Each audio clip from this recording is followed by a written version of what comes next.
Hey guys, it's Shama Maher here, CEO of Scaling Retail, and today we're going to talk about the 5 ways to really impact that in-store retail experience. Now, those of you guys who are privileged enough to be able to have a retail brick and mortar, and yes, I say privileged, are probably wondering all the different ways that you can really capture the in-store experience and relay branding. Now, aside from just general staging techniques, meaning the furniture or how you're merchandising it, there are 5 different key elements that really come into play to maximize that brick and mortar environment. Now, the first one is obviously things like lighting. Then we'll move into things looking at like scent and how people are smelling your store and what the psychological association of that is. The third thing is really gathering customer data, so leveraging the in-store experience to be able to get customers to follow you, become part of the tribe. And then certainly it's quite important to take a look at things like acts of generosity. What are the different ways in which you can actually be able to give back to your customers and ways that really assign and associate your brand to those sorts of feelings and those emotional connections that are get them to buy over and over again. So let's unpack this in a little bit more detail.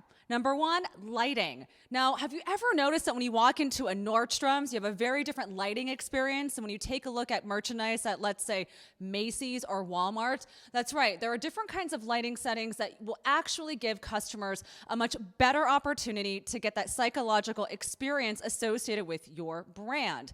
Dimmer lighting is often associated with more luxury products. Obviously, that bright lighting when you walk into a Walmart is really there intended for you to buy products and get out, right? So they want you to get through those aisles and add as much as possible. So take a look at your lighting choices as you're even looking at your pop-ups. Change out those light bulbs and take the extra step to create the right type of lighting. Now, along that same vein is certainly the topic of scent. When we take a look at what kinds of fragrances are coming through your store, obviously it's not just the candle you have burning at the POS station, but it's also the kinds of scents that are coming out of your store. Now, I'm not suggesting that any of us start to become like, Auntie Annie's and start pumping out sugar and cinnamon into the streets, or even like Bath & Body Works that sometimes honestly can have a nauseating scent before you even walk into the door. So please, those are examples of things you don't want to do. But when you think about things like the light smell of a very nice candle, pumping things like tobacco and leather and really sense of grass into the air, they're going to help people feel grounded, help them feel more connected and want to spend time perusing your collections because they're really enjoying that experience. Scent plays a very, very big role to that. Also in that in-store environment, you have things like the music. Now, I've seen in pop-up shops where you have people who are just putting on the free Spotify, and all of a sudden you have ads coming on. Please, guys, if you're going to spend the time and the money in order to open up your store, please invest in the right music channels.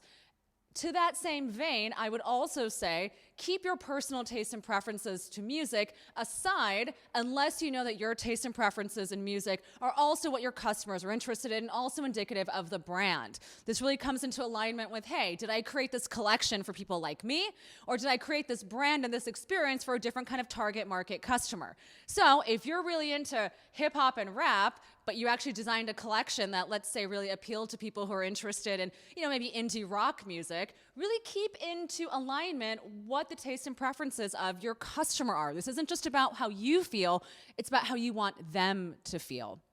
Now, along that same line, as we're taking a look at different ways of merchandising, we're also looking at ways of getting people to come back into the store over and over again. So whether or not you have new collections that are dropping seasonally, new product coming in every month, aside from having that kind of customer acquisition stage where you're saying, hey, sign up to get more information, put your email down, I'll send you 10% off your next purchase. You also want to think about having really great activations to keep people coming back.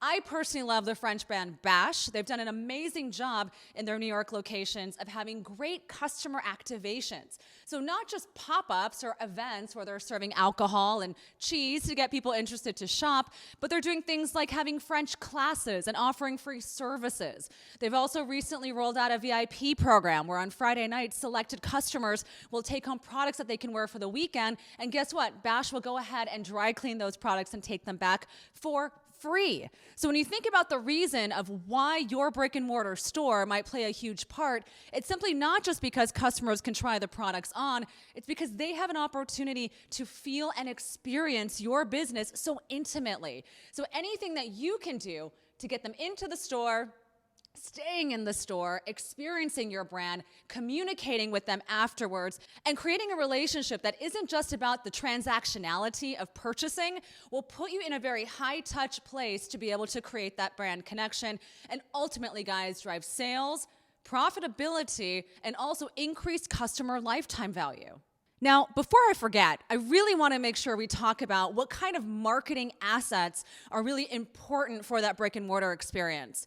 Recently, in the last year and a half or so, I've seen a tremendous amount of direct-to-consumer brands open up pop-up shops as well as regular flagship locations. And they've implemented a very interesting marketing strategy that's really worthwhile to discuss.